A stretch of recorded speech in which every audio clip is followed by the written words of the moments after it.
contributing over $45 billion annually and accounting for 30% of global seafood trade. The global tuna industry is a driving force, creating livelihoods for millions, particularly in the Asia-Pacific region. Not only is tuna a premium source of protein on global dinner tables, but it is also building a massive economic empire. Do you know which fish species is being dubbed the gold of the ocean that we just talked about? But their power isn't just about money. Deep in the ocean, tuna are top predators holding the key to balancing the entire marine ecosystem and even supporting oxygen production for Earth. Faced with the challenge of depletion, this multi-billion-dollar empire is embarking on a spectacular survival revolution, shifting from mass fishing to 85% sustainable exploitation. So get your seats ready and let's go see if this is true and how modern fishermen are doing it so incredibly well.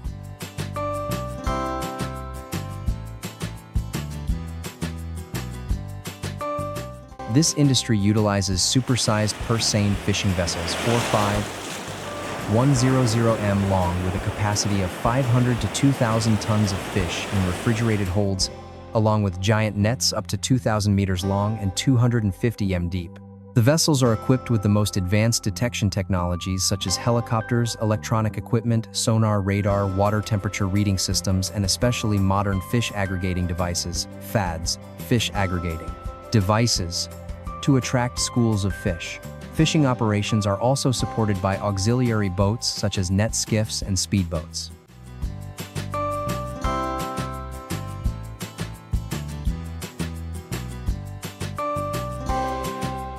Helicopters and radar systems are crucial tools in the model of catching thousands of tons of fish in each fishing trip. They have consistently proven their value.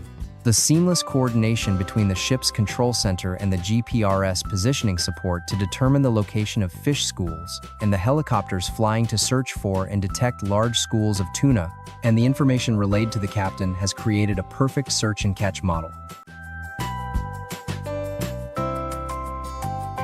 After discovering a large school of fish with an average weight and number of individuals meeting the standard for harvesting, the captain commanded the entire crew to prepare for a major catch. First, they moved the ship to the location where the helicopter had spotted the large school of fish. Next, the entire fleet deployed multiple vessels to encircle the school of fish, encircling it with nets.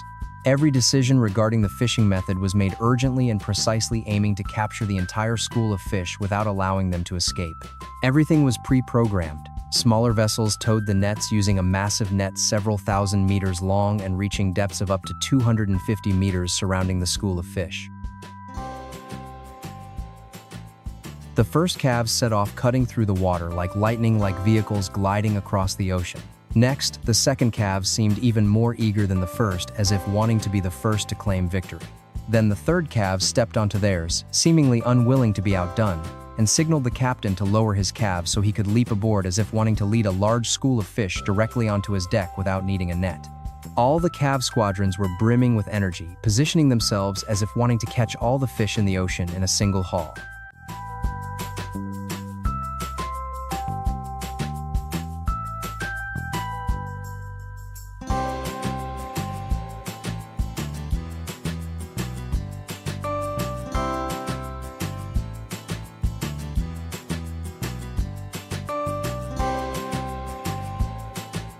After the motorboats had positioned themselves to encircle the school of fish, as intended, the larger vessel began deploying smaller boats carrying nets to encircle the tuna areas, thus beginning the encirclement operation.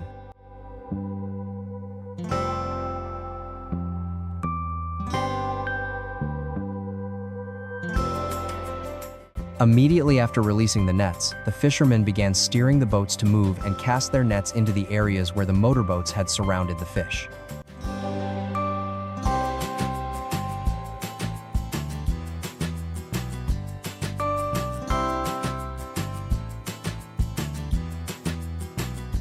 From the aircraft, the pilot coordinated with the motorboat crews to smoothly guide the fish into the area convenient for encircling the nets. Everything seemed to be a professional encirclement operation.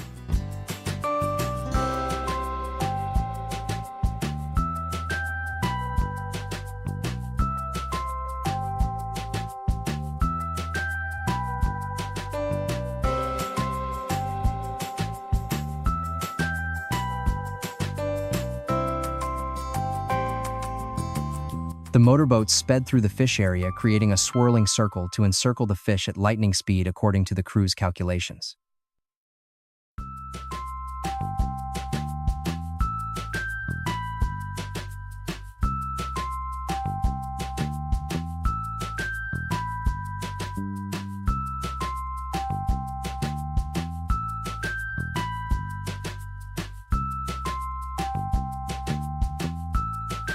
All the motorboats sped along as if tearing through the ocean, aiming to encircle the school of salmon in the exact trajectory of the larger vessel's nets.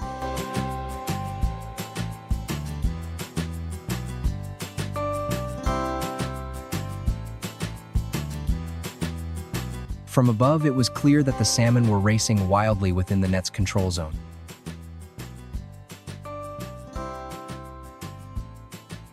The swirling motion of the motorboats created a white spray, further encircling the salmon.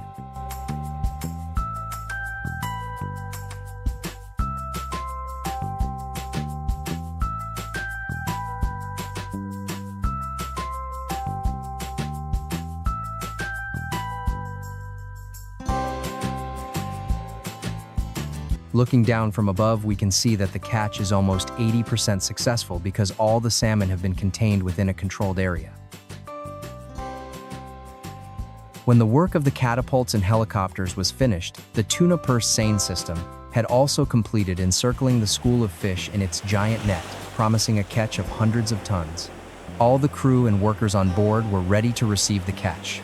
Looking down from above, you can see that the purse seine system truly deserves to be considered the leading force in the seafood industry in general, and the tuna fishing industry in particular. It wouldn't be a waste to show our fishermen our support, would it? Get ready to watch an even more thrilling chase with the yellowfin tuna coming soon.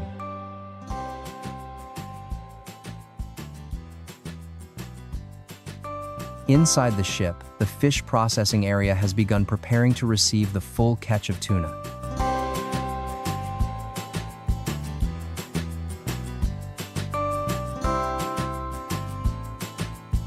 After being scooped up with giant nets, the tuna are transferred to a hydraulic pumping system to avoid friction that would reduce the natural quality of the fish. The fish are then pumped directly to the processing area for cleaning and freezing on board.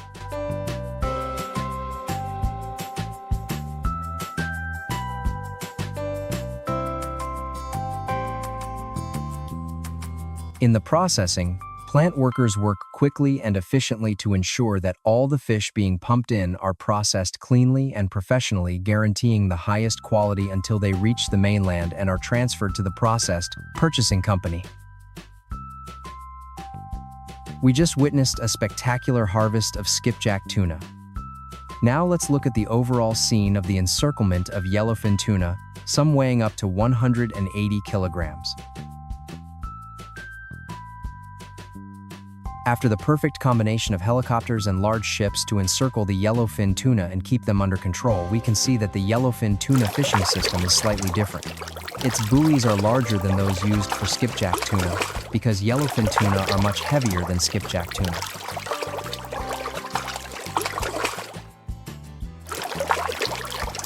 While the skipjack tuna fishing system is simpler, the yellowfin tuna system requires many small boats working together to form a wall to encircle the tuna. Because of the large size of the yellowfin tuna, a wall made of interconnected small boats is needed.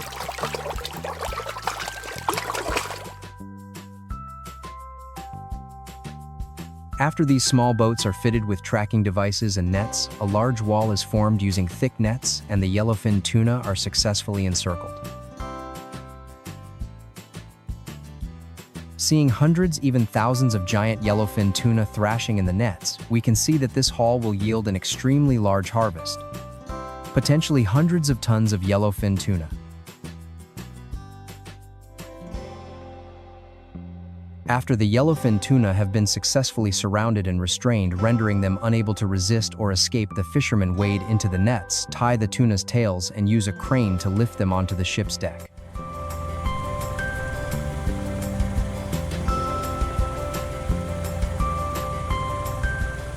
Once on the deck, they are placed in the freezer for refrigeration and preservation, ready to be transported back to land. What do you think about these giant tuna that the ocean has bestowed upon us? With nutritional value far exceeding that of other fish species, yellowfin tuna always promises humanity an enormous source of nutrition and economic benefit that no other industry can surpass. Our task is to find ways to sustainably exploit this enormous resource that nature has given us.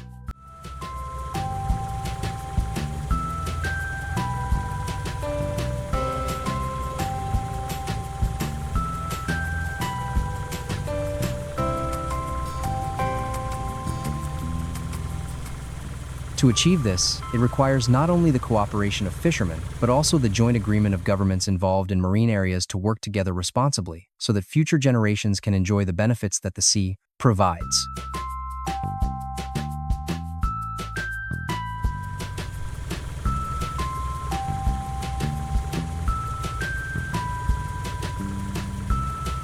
International agreements on fisheries, despite their varying legal nature and the organizations promoting them all, reflect a common reality. Fisheries governance is not just about exploitation, but also about conservation, equity, international cooperation. The 1995 United Nations Agreement and the 2022 WTO Agreement on Fisheries Subsidies are two prime examples of the trend towards integrating marine science preventative principles and sustainable development requirements in the development of international law.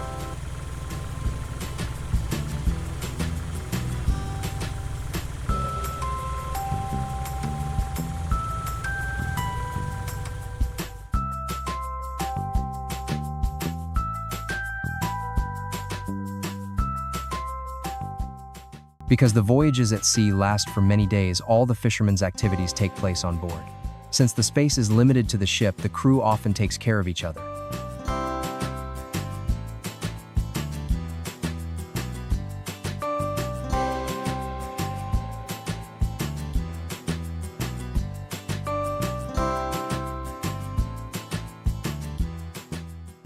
The long time spent on board, sometimes even a month, isolates them from the outside world. This can cause significant stress, but they don't give up their fishing life.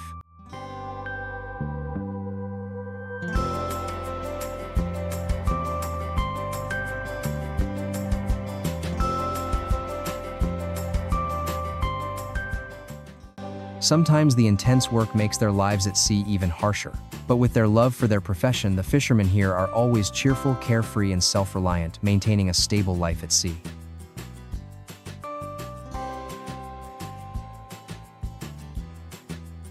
They cut each other's hair, prepare hearty meals like those on land, making life at sea more joyful, lively, and fostering a stronger sense of camaraderie.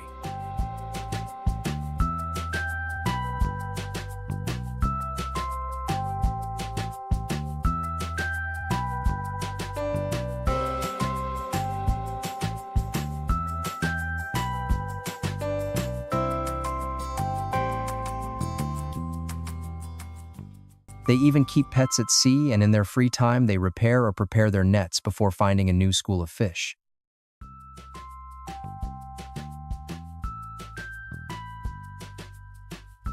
They ate communal meals together in a joyful atmosphere like brothers in a family.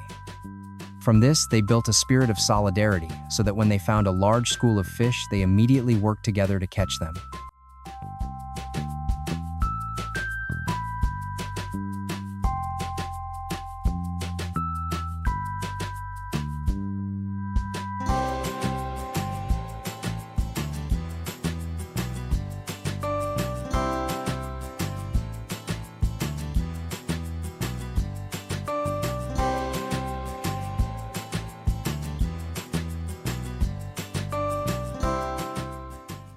Legal and environmental regulations in the tuna fishing industry are increasingly being tightened to protect the ocean.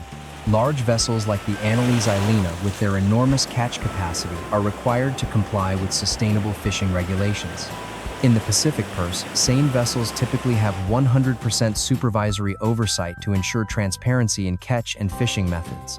Additionally, vessels must be fully equipped with life jackets, communication systems, and fire safety equipment. Crews must also adhere to strict safety procedures in all weather conditions. Standards such as Dolphin Safe prohibit harming dolphins and require rigorous food hygiene. Maintenance of vessels, according to International Maritime Organization regulations, is mandatory, and any violations such as turning off monitoring equipment can result in severe penalties. The ocean is not an inexhaustible resource. Let's work together to protect marine resources by supporting sustainable exploitation, responsible consumption, and saying no to destructive fishing practices.